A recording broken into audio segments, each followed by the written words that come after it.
finding the gap perfectly and going for it. I like that. Okay, stopping right here. Not good. It actually stopped completely. That is not a good thing to stop in the middle of the road when it's not even a turn lane. Okay, good. Going around very nicely. Okay, turning left. And now right here, turning right. Okay, well done. It's awfully slow here. If someone was behind us, this would not be appropriate. Hey everybody, John here. I am back with version 10.8 of Full Self-Driving Beta. I'm driving a 2019 Model 3, a rear-wheel drive long-range battery. I have been testing Full Self-Driving Beta since October 24th, 2021, and I have owned this car obviously since 2019. I did get it in March, so I did not get the speaker system or the harness that supports the speaker system, so I do not have the boombox update, but all the other holiday updates are here, and I'm taking it for a quick test just to see how 10.8 reacts in different environments. I did take it out last night. I'm not noticing any significant advantages, at least not in the northwest suburbs here.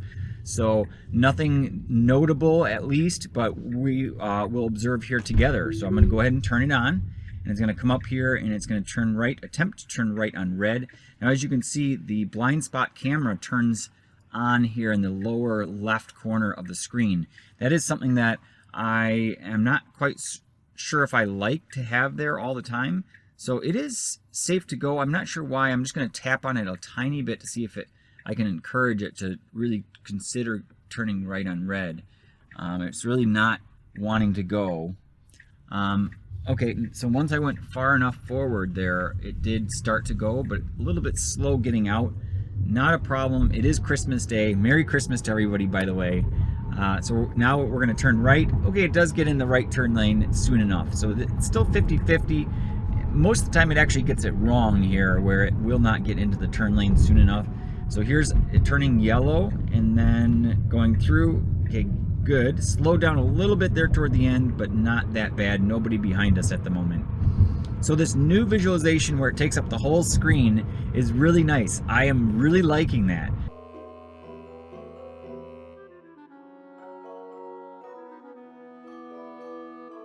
Okay, so here we are getting in the right turn lane on Roselle and slowing down. There's somebody behind us. I'm going to go ahead and accelerate. It was slowing down too much, hesitating a little bit too much there, especially with someone right behind us. It always gets in the far right lane, even though it needs to turn left up here. So I'm not so sure why it doesn't get over earlier, but it always tends to, whenever it turns right, hug the inside of that right turn. Okay, so now we are getting in front of the person behind us. They're right behind us. Hopefully we're not too rude to these guys. We're going 45. It is a 40-mile-per-hour road here. And we're going to be turning left up here very shortly. So this person behind us is... Okay, there we go. The left turn signal turned on early enough, so I didn't need to interject or anything. But they were a little bit impatient. That was an Audi A6. Okay, so turning left here, finding the gap perfectly and going for it. I like that. Now it's always a little bit slow going through those turns, but overall not bad there. I did appreciate that. I think that was very natural. No issues with that turn, that unprotected left turn there. Coming through this neighborhood, there's a lot more cars here parked on the side of the street than there are normally, obviously because this is Christmas Day. But coming up here, we are going to reroute to the second location. So I can do waypoints, but I'm probably not going to cover that in this video. Probably cover that in another video. The waypoints, I have played around with them a little bit. They are kind of nice, but they don't work perfectly with the Full Self-Driving Beta, at least I don't think yet. So now that I'm here, I'm going to go ahead and dial in my second destination. Okay, so as soon as I dial it in, the car takes off immediately. So what I really do like is being able to extend the visualization. So you just swipe to the right, and sometimes what happens is when I swipe, the whole world here with the car, it will actually start spinning. So I'll go like this, and it's like, oh no, that was too far. So you do have to kind of get right up there by the edge of that corner to move it across. That's a little bit of a pet peeve for me because I do like to make it the full visualization. One thing that I have discovered, okay, so we are turning left here, okay, it's creeping, there's nobody around, so I'm going to let it go slow, but that's way slower than I would ever do. If there's someone around, that would have been unacceptable, and that's the thing I'm noticing. Still a lot of hesitation. It definitely errs on the side of caution.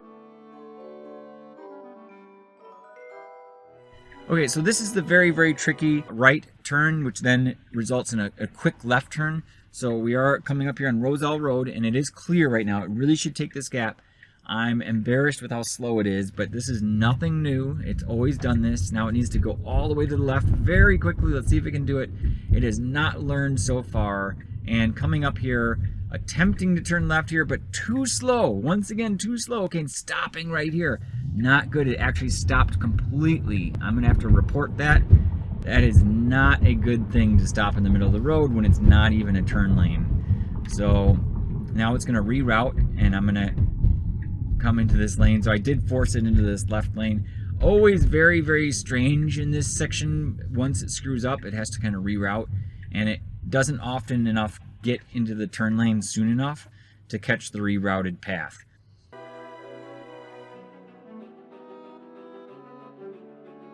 Okay, so speeding up here and then turning left. So doing it very, very well. No differences here. I'm not noticing any different behavior. Now it does need to get the left turn lane. Okay, good. It turned on its turn signal soon enough. Okay, and we're the only ones turning left here, and we do have to wait for the light to change green. Okay, here we go. Okay, very well done there. No issues. Okay, slowing down a tiny bit. Okay, coming through the curve really nicely. Not noticing any different behavior. This is very similar to 10.6.1 for me, at least on this road, or these series of roads, I should say. So tap down again, and it takes up the whole screen. So here we are turning right, and there's no other cars. Okay, it's good to go. Slowing down a little bit there. That was natural. There were no issues there. I would have probably done the exact same.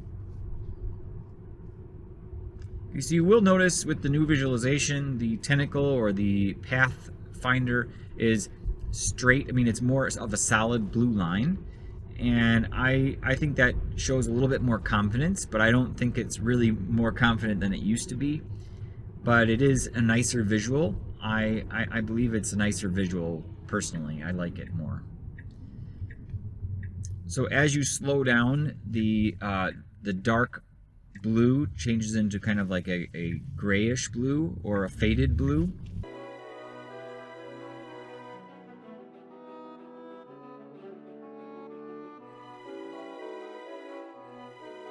Okay, so here we are. We're going to turn right, and we're going to dial in our next destination. Okay, so swipe right, come in here, select our destination, and then come back, and then double tap down. A little bit of getting used to different sequence of events to get new navigation points into the system. Not as convenient, I would say, as it used to be, but other things are more convenient. I do like the simpler design of the icons down here. I think that they did that very well. The automatic seat heaters is also a nice feature. I have been trying that out and enjoying it. I think it works well so far, at least. Okay, creeping forward, checking for visibility. There's nobody here. A lot of awkwardness. Oh, there is someone right behind us. Okay, so being very awkward here. So if somebody is behind us, I might have to hit the accelerator because I don't want to annoy this other person behind us. But we're coming up on this stop sign. There was a bicyclist there. Okay, I'm not going to do anything. Let's just see how this does. Okay, now it's slowing down. There we go. Okay, so the person behind us doesn't seem to be too impatient with us. Okay, now we should go around this biker. Okay, good. Going around very nicely.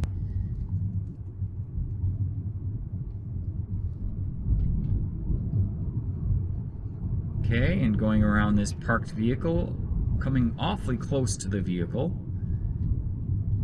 And now we have this very challenging road right here. So on the left, there's a blind corner. And on the right, cars are coming frequently. So on the right and the left, to be honest with you, so now is a gap. It really should go. It's hesitating, making this very awkward. And now going, and there's a car coming on the right. So it should have gone a little bit faster, but it did a decent enough job. No differences I'm noticing compared to the previous build, at least not on these roads here. Okay, turning left here, and then we're going to turn right. So it's a quick left and a quick right. There are no other vehicles. This is very slow. Now someone is coming up behind us. Okay, turning left, and now right here, turning right. Okay, well done. Slow to get started, but that's nothing new. And I do have it in the assertive mode. If I had it in the normal mode, I think it would be a lot less aggressive or assertive. So I have no reason to change it away from assertive.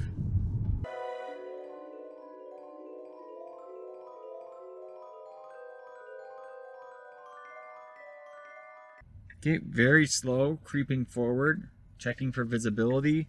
It's awfully slow here, and if someone was behind us, this would not be appropriate.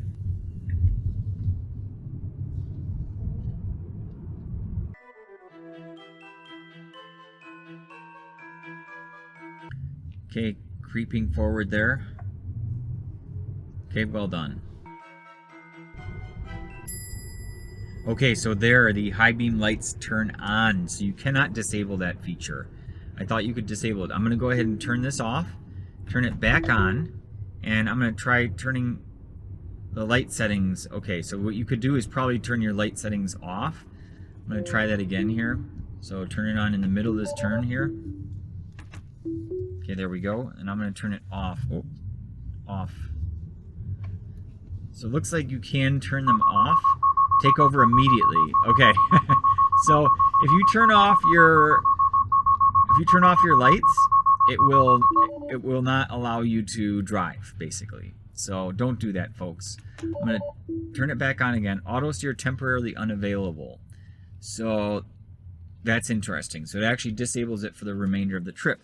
I'm going to go ahead and put it in park and then turn it back on. Interesting. So it won't let me use it at all anymore. So not sure why. Let me just pull over here really quick and see if I can find out why it's doing this. Lights, maybe I need to go to lights here. Okay, the headlights are off. So you do need to turn the headlights to auto. And even though I have the auto high beam turned off, now that I turned it to auto, let me put it back in drive here. Put in a destination. I'm not sure why it keeps losing my destination here. Okay, so now that the auto setting is on, I can turn it back on again. And it looks like the high beams are going to turn on and off regardless, so you cannot disable that. Alright, so that brings us to our final destination. Thanks a lot for watching, everybody. We'll see you in the next one.